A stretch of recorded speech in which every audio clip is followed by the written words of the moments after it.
RFM Matin. RFM Matin. ñu dalal suñu gan Mactar Faye moom la ñuy dalal tey jii ñu ngi lay nuyu bu baax a baax directeur. jërëjëf Anna maa ngi leen di delloo nuyoo di nuyu auditeur RFM Matin yëpp. di ñaanal ñëpp kooru jàmm. ànd ci waxtaan bi ak Georges Déthié Diop damay fàttali ne auditeurs yi yaay directeur exécutif association des assureurs du Sénégal nekkoon directeur de la prévention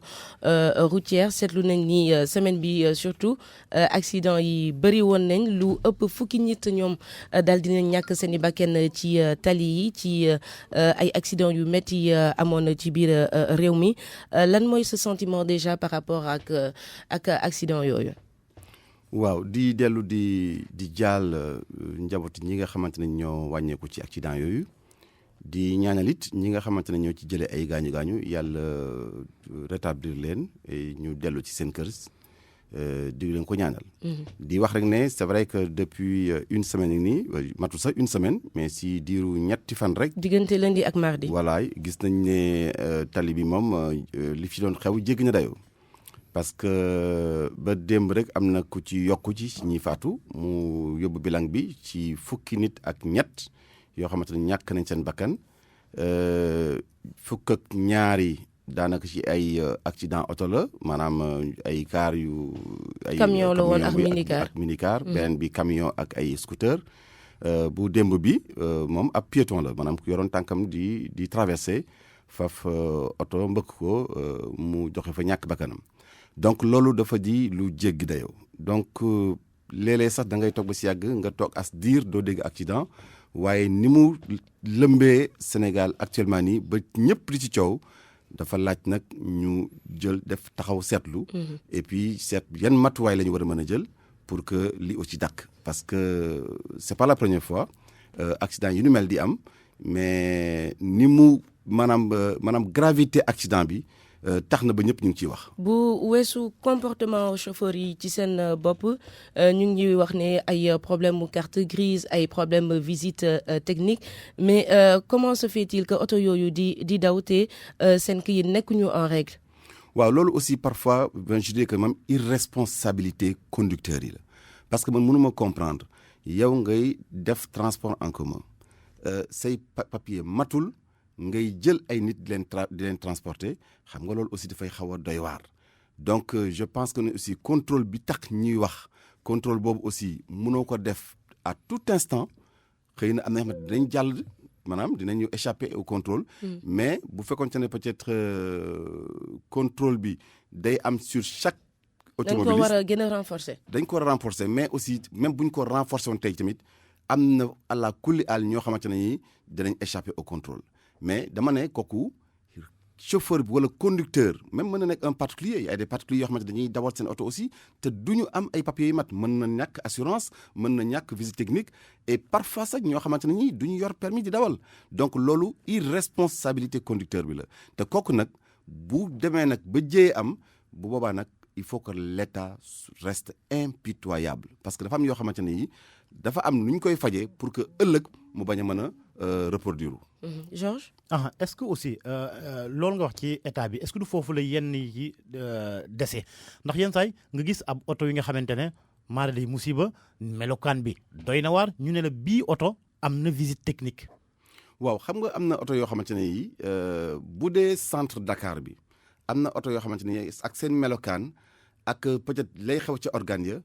yooyu mënuñu am visite technique bu dee fii ci Dakar la mais xam nga bu dee dans les régions peut-être centre technique yi centre de visite technique yu moderne yi amagu fa. donc foofu la fa am mooy lan mooy visite technique à l'œil nu la am na yoo xam ne dafa échappé mais dama ne aussi mais yow quel que soit papier bi ñu lay jox pour attester ne tu as une visite technique en bonne et due forme je pense que loolu aussi war nañu jox sañ-sañ kii di police wala gendarmerie oto yoo xamante ne seen melokaan dalul xel. justement fa laa bëggoon ñëw donte sax nit ki bu échappé oto baa ngi ci kaw télé bi am na ñi nga xamante ne ñooy otu kaaraange nit ñi nga xamante ne ñoom mooy way jëfandikoo mais dañ koy bàyyi muy romb. loolu ça doit être prévu donc ça kooku mën nañ jox sañ-sañu police ak gendarmerie et am nañ ci sañ-sañ sa pour immobiliser oto boobu parce que oto boobu danger la non seulement si ñi nekk ci biir oto bi mais danger la également pour yeneen usagers yi parce que on ne sait jamais benn roue mën na fànq génn dem mbëkk ay nit wala mu dem dal ci beneen oto ou bien peut-être même frein yi comme ni ñu ko gisee si Poste Thiaroye frein yi défectueux mu saaraar dem rey lor ay nit donc je pense que tey jii li may faral di wax rek discours yi bëri nañu réunion yi bëri nañu lu ne ñu ngi koy def mais je pense que ne fokk ñu dépasse étape boobu parce que tey jii on connaît suffisamment lii indi accident yi xam nañu aussi y a des mesures qui ont été proposées peut-être même bu ñu ko émission bi j'en proposerai quelques-unes yoo xamante ni ça fait 10 ans que j'en parle mais c'est maintenant que les gens ont compris que ne lii waroon nañu ko def imaginez depuis le temps su fekkoonte ne jël loolu nañu matuwaay yooyu je pense que peut-être on n'en serait pas à ce niveau-là donc je pense que tey jii j'aime bien emprunter à son excellence monsieur Macky Sall son expression le temps de l'action je pense qu'aujourd'hui il faut agir de manière comme je l'ai dit tout à l'heure impitoyable c'est-à-dire bu ñu bàyyeeti dara parce que aussi le fait de développer la culture de la concession maanaam masla boobu ñuy am ci suñu biir entre population entre forces de défense et de sécurité entre de manière globale état ak population yi je pense que masla boobu am na fu mu war a yem je pense que aujourd'hui c'est une question de vie il faut que ñu xool nan la ñuy protéger la vie des Sénégalais il faut que ñu xool nan yan matuwaay la ñu mën a teg loo xamante ne lii amul dérogation su boobaa nag je pense que ne force restera à la loi et puis nit ñi dañ comprendre ne am na ay coppite yoo xamante ne yi mi ngi fi te yooyu boo ci tënkuwul yoon dina dal sa kaw. mais est-ce que temps de l'action boobee ngay wax du ab slogan kese ndax buñ ñu waxee ci Macky Sall ci wàllu boppam am na ay jamono nekkoon na fi ministre de l'intérieur néew waxoon fi waxi tolérance zéro ba loolu indi woon ñagas-ñagas digganteem ak ñi nga xamante ne ñoo di transporteurs yi tey ba léegi jamono jëm fa nekkee defu ko woon ba léegi nii. alors ñuy junj ba léegi. man je veux qu'on avance. justement parce que quand je parle du temps de l'action. Temps de l'action dafa am loo xamante ne lii à la kulli aal faw mu tënku ci il faut du courage et de la détermination su amul en fait on va prêcher dans le désert quoi donc man dama ne tey jii compte tenu du fait que jéey yi bëri na politique yaa ngi ciy wax société baa ngi ciy wax marabu yaa ngi ciy wax ñëpp a ngi ciy wax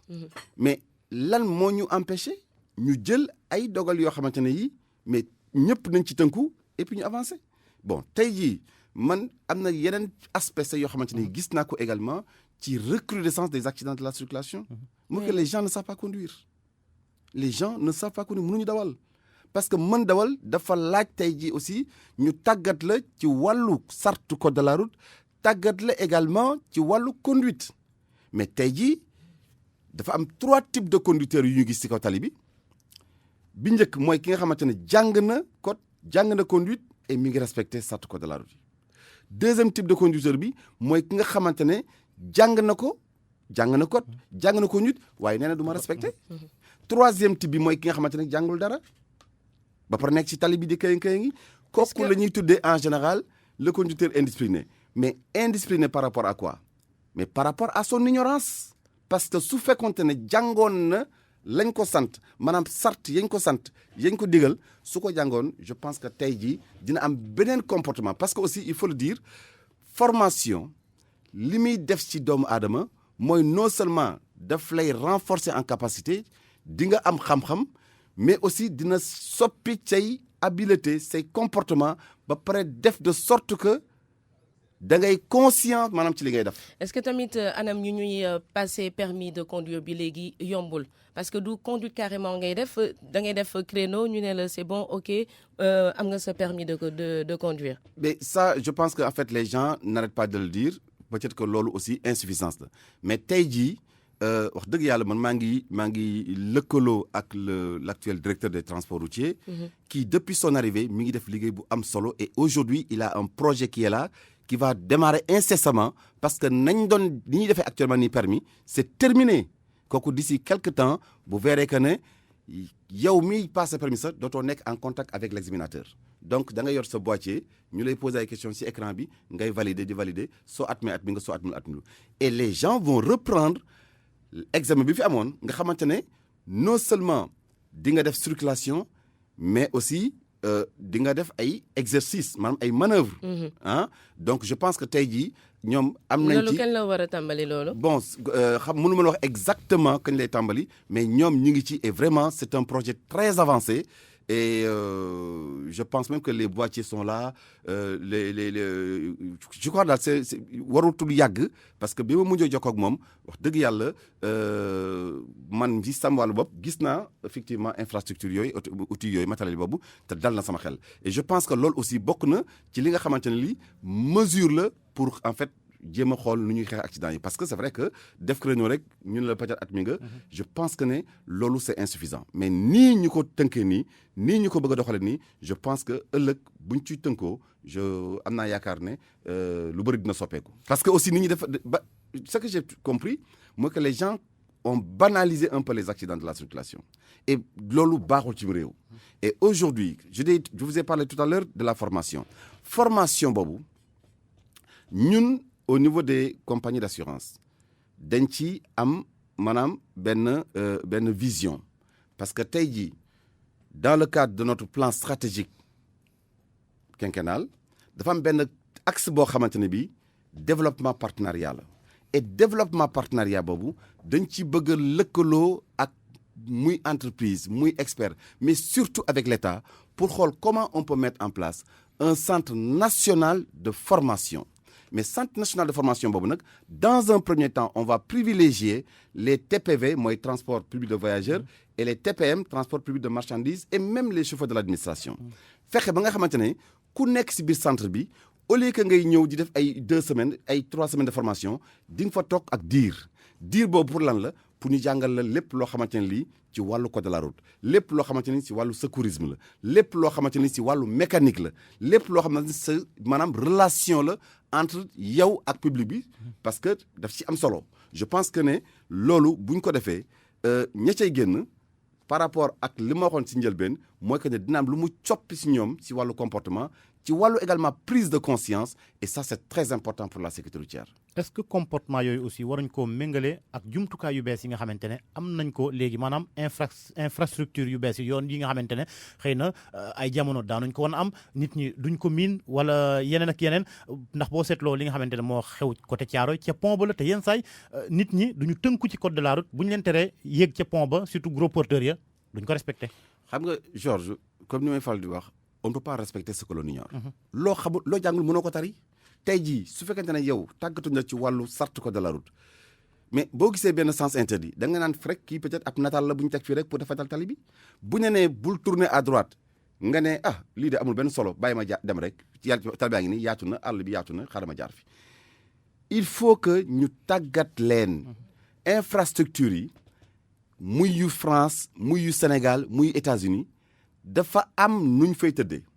nee nañu ba tey que la route est un espace de communication sans parole su fekkente ne yow xamoon nooy décrypter en fait langage boobu waay nga la foofu sa place neew fa bu ñu nee ligne continue nga ne lii kat su ma neex laa ciy yéeg bu mu neex laa ciy wàccaat bu ñu la nee en fait obligation d'aller tout droit nga ne mais pourquoi obligation d'aller tout droit alors que mën a jàdd ni à droite alors que maanaam message yooyu ci kaw tali bi su fekkente ne jàngaloo ko mënuloo dem fenn maanaam toujours da ngay dawal maanaam tu négocies avec les règles de circulation da ngay def ak sa te maanaam li la sopp yow li la sopp rek maanaam ni nga ko gisee nga koy doxalee alors que code de la route lan la c'est une loi ñëpp ci war a tënku respecter ko approprier ko pour mën a am comportement bu sell comportement bu citoyen comportement bu responsable malheureusement de plus en plus nag loolu dafa tumuranke ci kaw tali bi mais comme dafa tumuranke ci kaw tali bi mais il faut que force reste à la loi donc dama ne bu ñu bëggee tey jii saafara problème accident yi nañu yaatal formation bi sax ci formation bi formation boobu bu ñu ci jógee il faut que ñu continuer di maanaam gindi doomu aadama yi di leen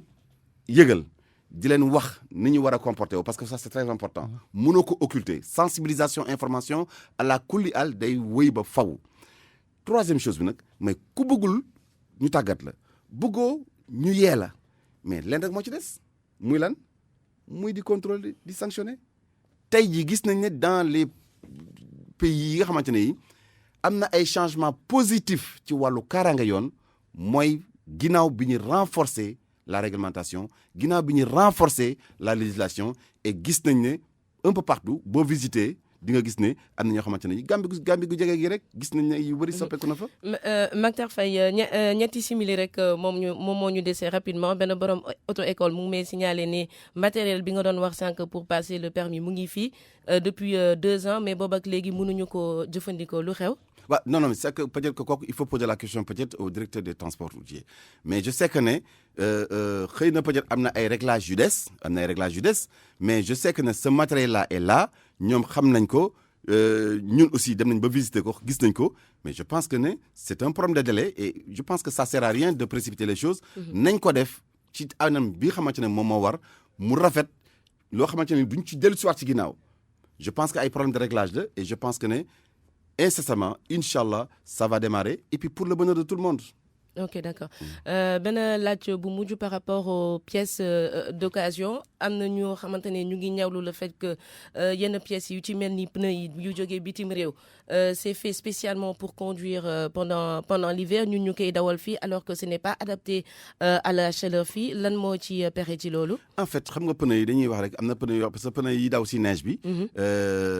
yooyu du pneu yooyu peut-être que pneu yooyu boo xoolee fa am ay chaînes de neige. chaînes yooyu bu fekkee fa am neige moom lañ ci takk pour que effectivement mu éviter ay dérapage ay glissade ak ay voilà pour boo freiner mu am adhérence. mais tey jii pneu ba ñu defaree France ak pneu ba ñu defaree Australie indi ko Sénégal c'est la même chose ce qu'il faut éviter mooy en fait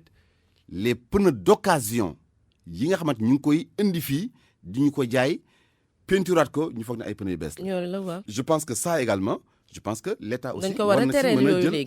ay matuwaay pour que ñu interdire ko parce que ça c'est de la poubelle tey jii boo demee tey jii foofu xëy na peut-être amuñ fu ñu ko stocké parce que ci réew yooyu ñu ne comme ñi soxla nañ ko nañ leen ko balancer ñu dem donc je pense que aujourd'hui même bu weesoo pneu yi am na aussi ay organes yoo xamante ne yi ñu ngi ci oto yi organes yooyu am na yoo xamante ne yi parce que je côtoie les mécaniciens je côtoie également les revendeurs mais ñoom nee nañu pièces yi nga xamante ne mi ngi jógee réew bu ñu tuddee Nigéria pièces yooyu c'est pas très fiable. Bon, c'est vrai que boo ko naree jënd ci concessionnaire bi ça va coûter un peu plus cher mais aussi il faut que ñu xam ne loolu ñu ànd parce que oto dafa laaj ñu di ko suuxat dafa laaj que en fait que tout conducteur tout usager muy prendre soin de son véhicule comme ni muy toppatoo yaramam di sangu tous les jours di raxasu di parfumer wu wala comme ni nga xamante ne bi yaa ngi koy toppatoo sa kër di bale sa kër wala di bale sa bureau tout le temps donc je pense que liñ ci war a wax ci sécurité routière tey jii mënoon nañ ci wax fii ba suba mais je pense que pour delloo ci nit ñi seen xel rek ne dawal dafa laaj en fait nga ànd ak sa sago dafa laaj conscience dafa laaj responsabilité et il faut que ñu tënk ci loolu respecter li nga xamante ne moo ñu tënk ci tali bi suñ ko defee yàlla mën nañu musal ci accident yi. Merci beaucoup mu ne woon ak ñun Mactar Faye directeur exécutif de l'association des assureurs du Sénégal jaajëfal Georges Déthié Diop mi ñu àndaloon ci waxtaan bi Aliou Ba ci wàllu technique bi équipe RFM ak TFM mi ñu àndaloon 6 heures du matin ak léegi nes tuut yaatalu xibaar yi.